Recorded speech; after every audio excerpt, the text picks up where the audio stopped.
ಇವತ್ತೊಂದು ಆರೋಗ್ಯಕರವಾಗಿರೋ ಅಂತ ಹಾಗೆ ತುಂಬ ಮೆದುವಾಗಿರೋ ಅಂತ ಅಕ್ಕಿ ರೊಟ್ಟಿನ ಮಾಡೋಣ. ಇದನ್ನಂತೂ ಚಿಕ್ಕ ಮಕ್ಕಳಿಂದ ವಯಸ್ಸಾದವ್ರವರೆಗೂ ಸಹ ಆರಾಮಾಗಿ ತಿನ್ಬೋದು. ಅಷ್ಟು ಸಾಫ್ಟಾಗಿರುತ್ತೆ, ಅಷ್ಟೇ ಹೆಲ್ದಿ ಸಹ. ಯಾರೆಲ್ಲ ತರಕಾರಿ ತಿನ್ನಲ್ಲ ಅನ್ನೋ ಅಂಥ ಮಕ್ಕಳಿರ್ತಾರಲ್ವ, ಅಂಥವ್ರಿಗೆ ಇದೊಂದು ಬೆಸ್ಟ್ ರೆಸಿಪಿ ಅಂತಲೇ ಹೇಳ್ಬೋದು. ಈ ರೊಟ್ಟಿ ಮಾಡೋದಕ್ಕೆ ಮೊದಲಿಗೆ ಚಾಪರ್ಗೆ 2 ಮೀಡಿಯಮ್ ಸೈಜ್ ಈರುಳ್ಳಿ ಹಾಗೆ 3 ಹಸಿಮೆಣಸಿನ್ಕಾಯಿ ಹಾಗೆ ಚೆನ್ನಾಗಿ ವಾಶ್ ಮಾಡಿ ತೆಗೆದಿಟ್ಕೊಂಡಿರೋ ಅಂಥ 2 ಇಡಿಯಷ್ಟು ನುಗ್ಗೆ ಸೊಪ್ಪನ್ನ ಹಾಕ್ಕೊತಾ ಇದ್ದೀನಿ.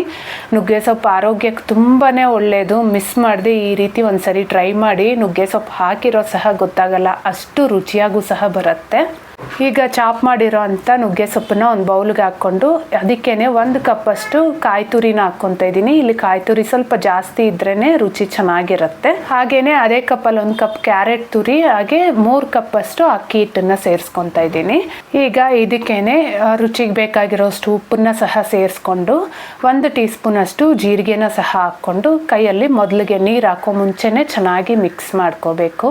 ಇಲ್ಲೊಂದು ಟಿಪ್ ಹೇಳ್ತೀನಿ ನೋಡಿ. ಯಾರಾದರೂ ಫಸ್ಟ್ ಟೈಮ್ ಏನಾದರೂ ಅಕ್ಕಿ ರೊಟ್ಟಿ ಮಾಡ್ತಾ ಇದ್ರೆ ಅಥವಾ ಅಕ್ಕಿ ರೊಟ್ಟಿ ಮಾಡಿದಾಗೆಲ್ಲ ಕಟ್ಟಾಗೋಗುತ್ತೆ ಅನ್ನೋರಾದ್ರೆ ಅಕ್ಕಿ ಹಿಟ್ಟು ಹಾಕ್ಕೊಂತೀವಲ್ಲ, ಅದೇ ಟೈಮಲ್ಲಿ 2 ಟೇಬಲ್ ಸ್ಪೂನ್ ಅಷ್ಟು ಬಾಂಬೆ ರವೆ ಅಥವಾ ಉಪ್ಪಿಟ್ಟು ರವೆ ಅಥವಾ ಚಿರೋಟಿ ರವೆ ಯಾವ್ದು ಬೇಕಾದ್ರೂ ಸೇರಿಸ್ಕೋಬಹುದು. ಜಾಸ್ತಿ ರವೆ ಹಾಕ್ಬೇಕಂತೇನಿಲ್ಲ.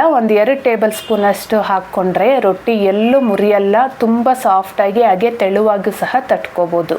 ಹಾಗೇನೆ ಅಕ್ಕಿ ರೊಟ್ಟಿಗೆ ಯಾವಾಗಲೂ ಬಿಸಿ ನೀರು ಹಾಕ್ಕೋಬೇಕು, ಆವಾಗ ರೊಟ್ಟಿ ತುಂಬಾ ಚೆನ್ನಾಗಿ ಬರುತ್ತೆ. ಸ್ವಲ್ಪನೇ ನೋಡ್ಕೊಂಡು ಹಾಕ್ಕೊಳ್ಳಿ. ನಾವು ತರಕಾರಿ ಹಾಕಿರೋದ್ರಿಂದ ಅದರಲ್ಲೂ ಸಹ ನೀರಿನ ಅಂಶ ಇರುತ್ತಲ್ವ, ಸ್ವಲ್ಪನೇ ಹಾಕ್ಕೊಂಡು ಚೆನ್ನಾಗಿ ಮಿಕ್ಸ್ ಮಾಡ್ಕೋಬೇಕು.